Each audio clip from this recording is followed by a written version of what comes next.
Professor Yogendra Yadav, thank you for having breakfast with UNICEF. You've been on national councils advising on education, but you're also a distinguished political and social scientist. Education is often seen as a way out of poverty. How much progress is there on that front for Indian children? Education is both. It's a way out of poverty, and unfortunately in India, poverty is the one thing which blocks your access to education. The way forward then would have been to break this nexus, to break this vicious cycle. India has made only a moderate progress, I would say. The progress on the question of enrollment has been good, which is to say the proportion of Indian children who stay out of school now is very small. But the real challenge is when those who are enrolled, do they actually go to the school?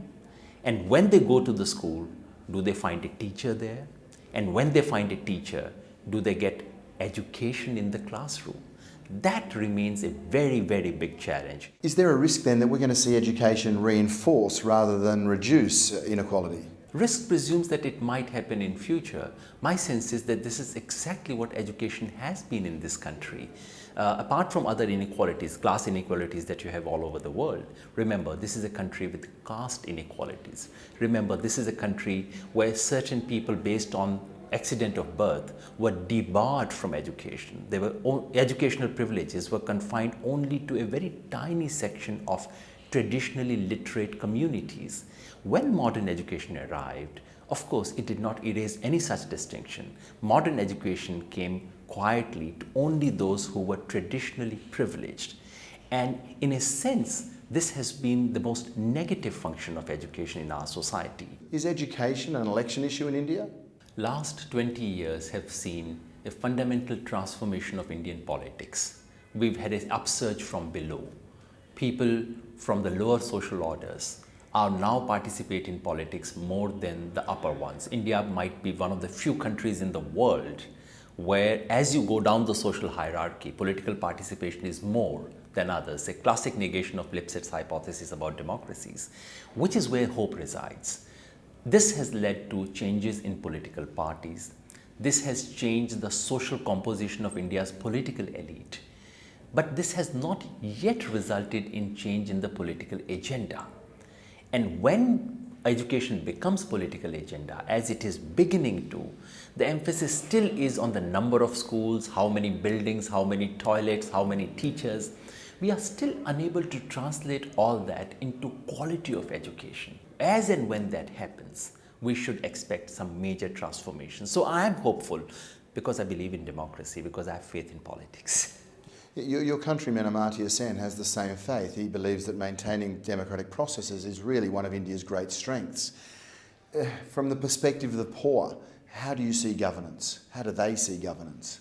Amartya Sen's classic argument about democracy does work in India, which is to say, working of democracy, free press, regular elections, and the fact that governments get routinely kicked out.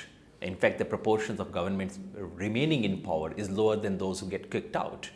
All that creates conditions where the worst excesses and worst kinds of things like famine can be ruled out. It does create conditions where public disclosure culture exists, where worst forms of corruptions do get addressed and spoken about. But chronic issues like poor quality education, like undernourishment, they are not stark enough to make it to the epicenter of political agenda.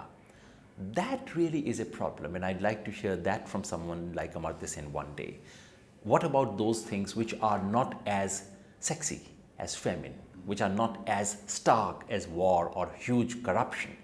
What about things which persist quietly every day in democracies? How do we begin to address that?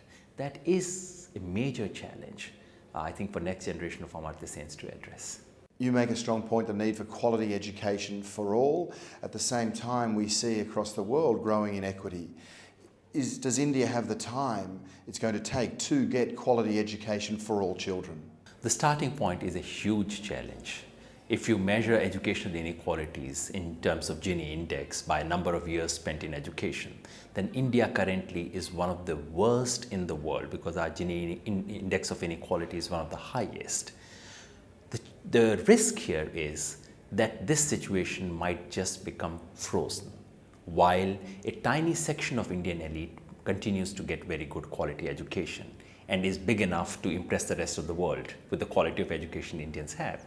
The risk is that some of these things get sedimented. They become part of the structure, and the gap then is such that even after a few generations, it cannot be overcome.